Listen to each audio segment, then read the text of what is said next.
여러분, 삭개오를 기억하십니까? 여리고의 그 돌 무화과 나무 위에 기어 올라가서 예수님을 나무 위에서 만나고 예수님을 자기 집에 초대하고 또 자신의 마음의 중심에 예수님을 모셔서 진정으로 회개하고 자기가 속여 빼앗은 모든 것을 다 환원했던 아브라함의 자손, 하나님 나라 백성으로 증명되었던 삭개오의 이야기. 삭개오를 좀 추적해 보니까 초대교회 시절에 가이사랴 그 지역에 교회가 세워질 때 베드로와 함께 동역했다. 그리고 바울의 사역도 지원했다. 이런 기록들이 있고요. 가이사랴에서 순교했던 것으로 그렇게 전승에 남아 있습니다. 초대교회 역사 가운데 귀하게 쓰임받았던 거죠. 그런데 오늘날 세상의 관점으로 보면 우리가 한때 보았던 그 부자 청년의 그 삶이 더 추앙되는 것 같습니다. 심지어 불법으로 권력을 얻고 불법으로 재물을 모아도 양심의 가책을 받지 않고 너무나 당당하고 뻔뻔하게 공중 앞에 나타나는 경우가 이 시대의 모습입니다. 어느 시대에나 부자가 천국에 들어가기 어려운 이유는 재물을 자신의 주인 삼고 있기 때문입니다. 영원한 곳, 영원히 있을 그곳에 있는 것과 연결되어 있을 때 우리가 그곳에 가게 되는 것이지, 재물은 그냥 이 땅에 있을 것이기 때문에 재물을 붙잡으면 그냥 그곳에 머물게 되는 거죠. 여리고 최고의 부자였던 삭개오를 한번 생각해 보십시오. 불의하게 모았던 축적한 모든 재물을 반을 나누고 또 남아있는 것 중에도 속여 취한 것들을 4배로 갚아주겠다고 하였습니다. 그리고는 주님을 주인으로 삼는 제자의 삶이 시작되었습니다. 낙타가 바늘구멍에 들어가는 것보다 더 어려운 일이 시작되었던 것입니다. 예수님께서 삭개오의 집에 유숙하러 들어간다고 그렇게나 비난하던 사람들이 좀 머쓱해졌습니다. 사람들은 다시 메시아를 환호하기 시작합니다. 과연 예수님이십니다. 세리장 삭개오가 변화되었습니다. 그가 그의 쌓은 그 엄청난 재물을 다 환원했습니다. 이제 예루살렘으로 갑시다.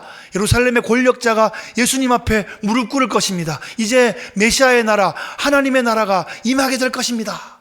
사람들은 다시 메시아를 환호하며 흥분하기 시작합니다. 군중들의 모습이 이렇습니다. 군중들은 항상 변덕이 죽 끓듯 합니다. 죽을 한번 끓여보시면 이렇게 기포가 뽁뽁뽁 올라오는데 이게 규칙적이지 않아요. 여기 올라오면 그 다음에 여기 올라오는 게 아니고 거기 또 올라올 수도 있고 이게 탁 튀어가 얼굴에 튀기도 하고, 규칙이 없습니다. 변덕이 죽 끓듯 하는 거예요. 군중들이 그렇습니다. 예수님이 만약에 변덕이 죽 끓듯 하는 그 군중들에게 맞췄으면 아무런 하나님의 나라의 사역도 열매도 없었을 것입니다. 군중들은 가르쳐야 합니다. 제자도 가르쳐야 합니다. 성령께서 일깨워 주시기를 기대하는 마음으로 끝까지 인내하며 그렇게 해야 되는 겁니다. 예수님께서는 지금 군중들이 흥분하여 생각하는 것처럼 하나님의 나라가 당장에 일어나는 것이 아니다 하는 것을 가르쳐 주시기 위해서 한 비유를 들려주고 계십니다. 어떤 귀인이 있었어. 그 귀인이 먼 나라로 왕위를 받으러 떠났지. 이렇게 이야기를 시작합니다. 여기까지 들었을 때 사람들의 귀가 번쩍 뛰는 거예요. 아는 얘기 같았어요. 설마 하면서 눈을 서로 맞추다가 서로 고개를 끄덕끄덕 하면서 우리가 아는 그 이야기 맞지? 아켈라오 이야기 맞지? 하고 사람들은 모두 다 알고 있는 그 사건을 머리에 떠올리기 시작합니다. 헤롯 아켈라오. 예수님이 어린 시절에 있었던 그 헤롯 아켈라오의 그 유명한 사건을 예수님께서 끌어와서 사용하고 계십니다. 그 헤롯 아켈라오는 헤롯 대왕이 죽은 다음에 그 대왕의 칭호를 받기 위하여 로마에 올라가서 그 왕위를 받으러 올라갔던 그의 아들입니다. 그런데 이 아켈라오는 그 악독했던 헤롯 대왕, 헤롯 집의 돼지가 되는 것이 헤롯 집의 아들이 되는 것보다 더 안전하다고 했던, 그 자기 아들도 가차없이 권력에 방해가 되면 다 죽여버렸던 그 악독한 헤롯 대왕보다 더 지독한 놈으로 소문이 나 있었습니다. 그래서 아켈라오가 왕위를 받으러 갈 때 그가 왕됨을 원하지 않던 사람들이 그것을 방해하는 사절단을 꾸려가지고 따로 다른 길로 로마 황제에게 이제 보냈습니다. 우리는 그가 우리의 왕됨을 원치 않습니다. 로마는 난감했습니다. 그 팔레스타인 지역의 통치자를 갑자기 바꾸는 것이 쉽지 않았기 때문이죠. 그래서 묘책이 헤롯 대왕의 세 아들에게 그 지역을 세 등분으로 나눠주고 각각 분봉왕이라는 칭호를 주었습니다. 그런데 그 유대와 사마리아와 에돔 그 중간에 있는 제일 중요한 지역을 이 헤롯 아켈라오가 맡게 되었습니다. 당시에 예수님은 헤롯 대왕의 그 베들레헴 지경의 2살 아래 남자들 다 죽이라는 그 살해 명령을 피해서 이집트로 망명 가 있는 상황이었어요. 그러다가 헤롯이 죽었다는 소식을 듣자 다시 베들레헴으로 돌아가려고 했는데 그 지역에 아켈라오가 왕이 되었다는 소식을 듣고 베들레헴으로 가는 걸 포기하고 다시 부모의 고향이었던 나사렛으로 올라가게 되었던 그런 악명 높은 인물이 헤롯 아켈라오였습니다. 사람들의 머릿속에는 그 악명 높았던 헤롯 아켈라오의 그 잔상이 남아 있는데 예수님께서 계속 말씀을 이어가십니다. 13절에 보시면 그가 그 종 열을 불러 은화 10문화를 주며 이르되 내가 돌아올 때까지 장사하라 하니라. 이 말은 역사적으로 헤롯 아켈라오가 로마의 왕위를 받으러 떠날 때 그의 10명의 종을 불러서 한 문화씩 나눠줬다는 그런 역사적인 고증을 하고 있는 것은 아닙니다. 그런 상황을 가정해서 그런 일이 있을 수 있다는 것을 비유로 말씀하고 있는 것입니다. 상황을 정리해 보면 한 귀인이 먼 나라로 왕위를 받으러 떠났고 그의 왕됨을 원하지 않는 사람들이 방해하는 사절단을 따로 보냈고 귀인의 종들은 각각 한 문화씩을 가지고 주인의 종의 이름으로 장사를 그 지역 가운데 그 시대 가운데 해야 되는 그런 세팅이 펼쳐진 것입니다. 이 종들은 주인의 말을 들어야 할까요? 아니면 주인을 대적하는 사람들의 말을 들어야 할까요? 아니면 애매하게 중간에 서서 중립을 지켜야 할까요?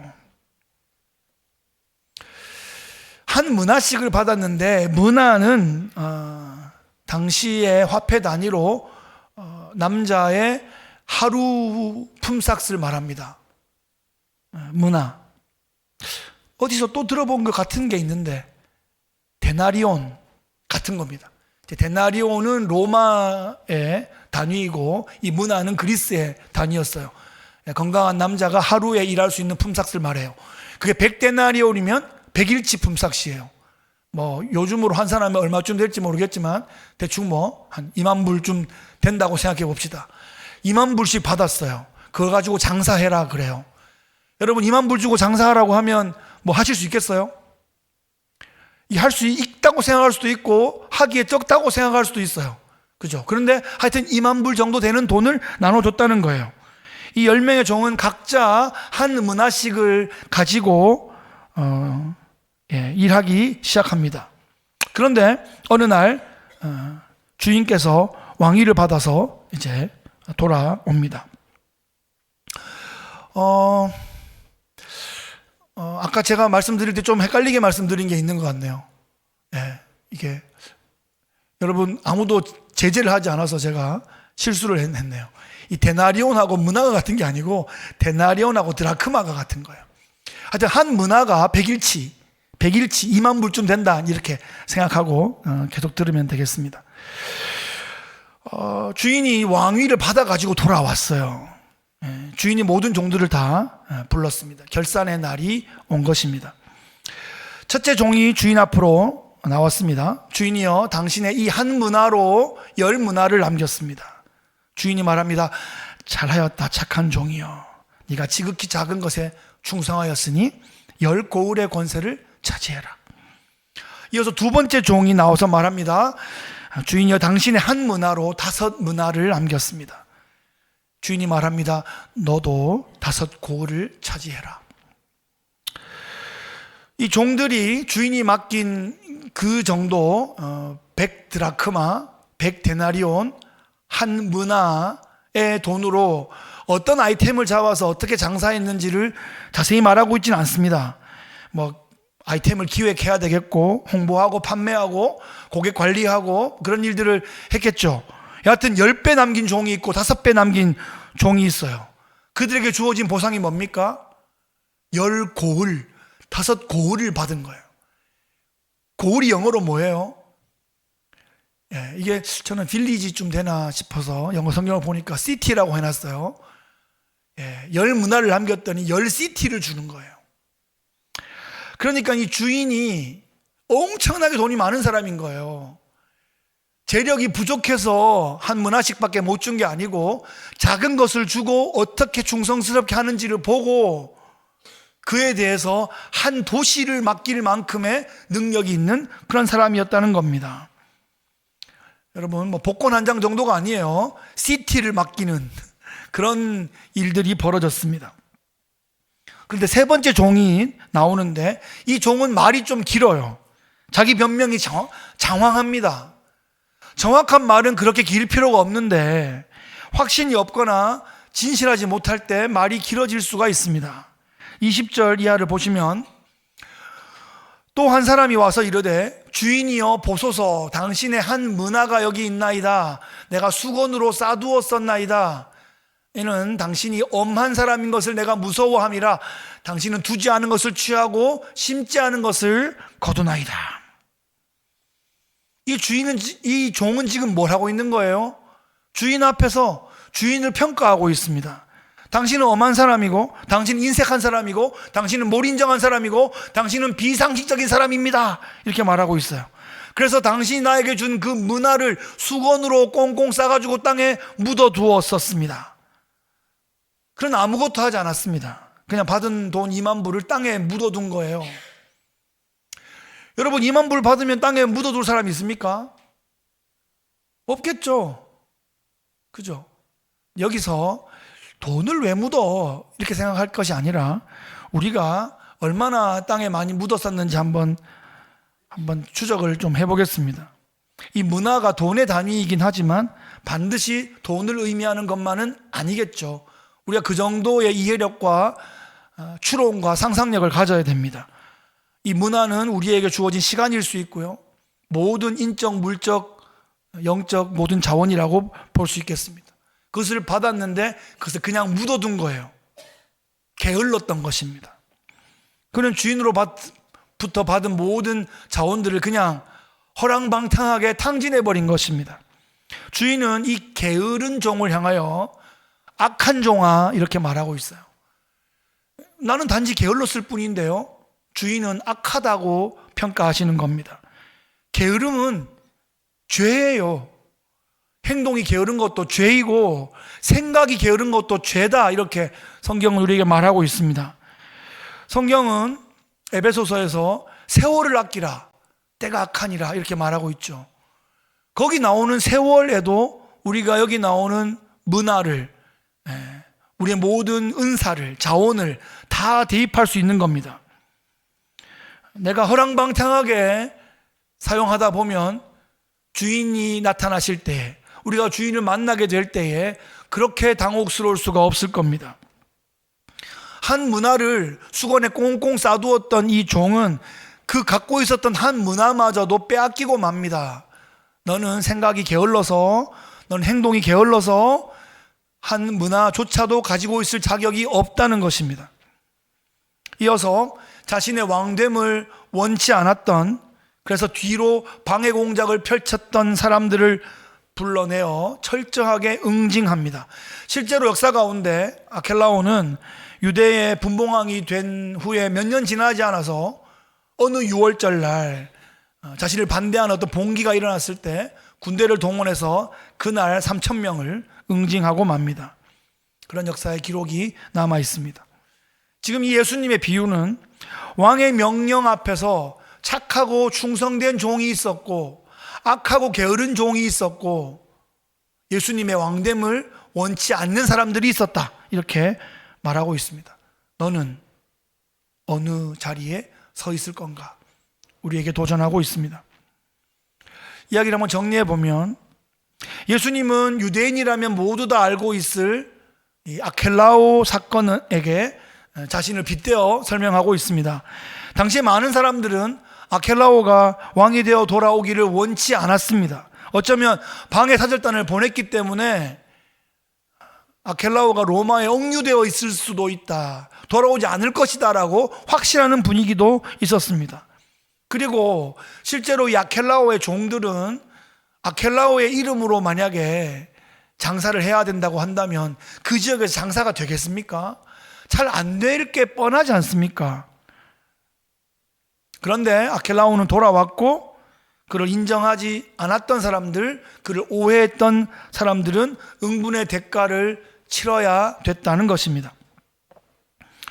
예수님은 이 역사적인 아켈라오 사건에 자신을 빗대어서 자신의 왕됨을 원치 않는 사람들이 심판받게 될 것이다 하는 것을 확인해주고 경고해주고 있는 겁니다. 예수님 다시 돌아온다고 하셨는데 예수님은 우리의 왕이 아니시고 그분은 오지도 않을 거고, 우리는 내가 주인 되어서 내 멋대로 살겠다 라고 하는 것이 이 시대의 분위기고 문화 아닙니까? 우리에게 주신 성경이 우리에게 주시고 하나님이 우리에게 주신 고유한 가치들을 다 흐트러버리고 일부러 막 꼬아버리고 다 섞어버리는 게 이 시대의 문화 아닙니까? 예? 가정의 가치를 다 깨고 있지 않습니까? 그건 하나님의 창조에 대해서 정면으로 도전하는 것입니다. 그것을 어떻게든 우리가 그 응분의 대가를 이미 당하고 있는 것이 우리 시대의 모습입니다. 예수의 이름으로 장사하는 것이 그렇게 쉽지 않을 거라는 것입니다. 아켈라오의 이름으로 그 시대 장사하는 것도 쉽지 않고, 오늘날 예수의 이름으로 장사하는 것, 예수의 이름을 장사하는 것, 예수님의 이름, 그 복음을 전하는 것, 그것이 이 시대 가운데 그렇게 쉽지 않을 것임을 우리에게 또 보여주고 있습니다. 하지만 예수님은 당신의 제자들에게 이 시대 가운데, 모든 민족 가운데 나를 증거해야 한다 라고 우리에게 복음을 부탁하고 계시는 겁니다. 이 제자들은 예수님의 말씀에 순종해야 할까요? 아니면 예수님이 없다, 안 온다 라고 하는 말에 더 영향을 받아야 할까요? 그 중간 어둠에 복잡하게 계산하면서 서 있어야 할까요? 예수님의 명령에 충성하는 제자들은 성령의 도우심을 경험하면서 주님으로부터 풍성한 보상과 상급을 받게 될 것입니다. 하지만 게으른 제자들은 주님을 오해하고 자신의 은사를 땅에 묻어두고 자기 합리화와 자기 변명에만 급급하게 될 것입니다. 그래서 주님께서 악하다라고 평가하시고 바깥 어두운 곳에 쫓겨나 슬피 울며 이를 가는 일들이 역사의 어느 순간에 있게 될 것이다 라고 경고하고 계십니다. 이 비유의 핵심은 우리가 이 땅 가운데 예수님을 만난 후에, 거듭나서 영적인 생명이 시작된 이후에 다시 주님을 만날 때가 있을 텐데, 주님을 만나고 다시 만나는 그 사이 기간을 어떤 자세로, 어떤 사명으로 살아가야 할 것인가를 우리에게 도전해주고 있는 것입니다. 우리에게 주신 각양의 은사와 그 사명을 이 시대 가운데 예수의 이름으로 살아내야 하는, 그리고 주님 만났을 때 그것을 결산하는, 그것이 우리에게 주어진 그런 사명이라는 것입니다. 몇 가지 우리 삶에 한번 적용을 해보겠습니다. 사실 적용을 하기를 애써 봐야 돼요. 성경을 읽고 그냥 덮어버리는 게 아니라, 큐티를 하고 덮어버리는 게 아니라, 말씀을 듣고서도 할 수 있는 한 적용을 하다 보면 또 적용의 또 실력이나 구체성이나 효력이나 이런 게 늘 수 있겠죠. 그게 신앙생활하는 묘미이고 그것이 우리의 실제적인 변화이고 동력이 될 것입니다. 여러분 삶에 어떤 문화가 주어져 있습니까? 어떤 은사가 주어져 있습니까? 가정에서 자녀를 예수의 제자로 세우는 일을 노력하셔야 됩니다. 자녀는 내 소유가 아니죠. 주님께서 맡겨주신 것입니다. 나는 주인의 자녀를 맡아 양육하는 청직이다 하는 것입니다. 포기해서도 안 되고 그냥 묻어두어서도 안 되는 것입니다. 어려운 시대예요. 어려운 시대인 것을 알고 있습니다. 그래도 최선을 다해서 양육해야 합니다. 못할 이유는 너무 많은 것 같은데 그래도 하라고 우리에게 도전하고 계십니다. 자녀는 물론 품 안에 있을 때와 장성하여 또 벗어났을 때는 많은 차이가 있지만 부모는 영원한 부모입니다. 성인이 된 자녀는 분명히 스스로 주님 앞에 서야 할 자기 책임의 몫이 분명히 있을 겁니다. 그래도 부모는 할 수 있는 한 기도하고 축복하고 권면하는 그 사명을 주 앞에 서는 날까지 감당해야 합니다. 그거 하라고 우리에게 맡겨주신 겁니다. 저는 어렸을 때 아버지의 목회하시는 모습을 보며 자랐고 또 신학생이 되어서도 왕성하게 활동하는 아버지를 보면서 참 큰 산 같은 모습을 보며 자랐습니다. 그런데 아이들이 많이 커서 이제 아이들이 이제 대학생들이 되고 청년이 되고 나니까 묵묵히 그냥 뒤에서 기도 평생 해주셨던 어머니가 참 큰 산이었구나, 큰 산이구나, 비빌 언덕이구나 하는 것을 느끼게 됩니다. 주님께서 맡겨주신 자녀가 있다면 여러분 천국 가실 때까지 계속 그 기도와 축복의 사명 감당해 주시기를 주의 이름으로 축원합니다. 그리고 우리 이웃과 지역 사회 가운데 우리가 해야 할 몫들을 감당하면 좋겠습니다. 작년부터 우리가 또 사석에서도 얘기했던 이야기들인데 우리 교회와 이웃하고 있는 이웃들에게 원래 좀 좋은 계절에 좀 선물 바스켓도 좀 선물하고 그러면 좋겠어요. 촉적장도 좀 돌리고 좀 블락 파티도 좀 하고 그러면 좋겠습니다. 우리 교회 정기적으로 오는 메일맨 또 이렇게 환경미화원 그런 분들에게도 땡큐 카드, 편지 이런 것 좀 전해주면 좋겠고 경찰서, 소방서, 한인회 사실 우리가 할 수 있는 작은 선물이라도 선물과 우리 재정을 좀 나눌 수 있으면 좋겠습니다. 왜냐하면 우리는 공중에 붕 떠 있는 교회가 아니라 이 땅에 주소를 가지고 있는 로컬 철치이기 때문에 우리를 품고 있고 우리가 위치하고 있는 이 지역을 섬길 수 있어야 합니다. 우리 때문에 이 지역도 복을 받아야 하니까요. 그래서 우리가 있어 이 지역이 복 받기를 또 그 일에 우리가 귀한 섬김으로 나눌 수 있기를 예수님 이름으로 축원합니다. 교회 공동체도 서로 섬겨야 합니다. 교회 안에만 섬기고 교회 밖을 돌보지 않는 것도 문제이지만 먼저 성도라면 교회 안에서 자기 몫을 잘 감당해 주셔야 됩니다. 할 수 있는 제일 좋은 건요, 제일 기본적인 거는 지금 계신 예배의 자리를 지켜주시는 겁니다. 그것이 우리 서로에게 얼마나 큰 힘이 되는지 모릅니다. 그리고 할 수 있는 역량들은 또 제각각 다르겠지만 그리스도의 몸에 지체에 필요 없는 부분이 아무 기관도 없기 때문에 우리가 그리스도의 지체된 바를 할 수 있는 한 성실하게 끝까지 충성되이 섬기는 것입니다.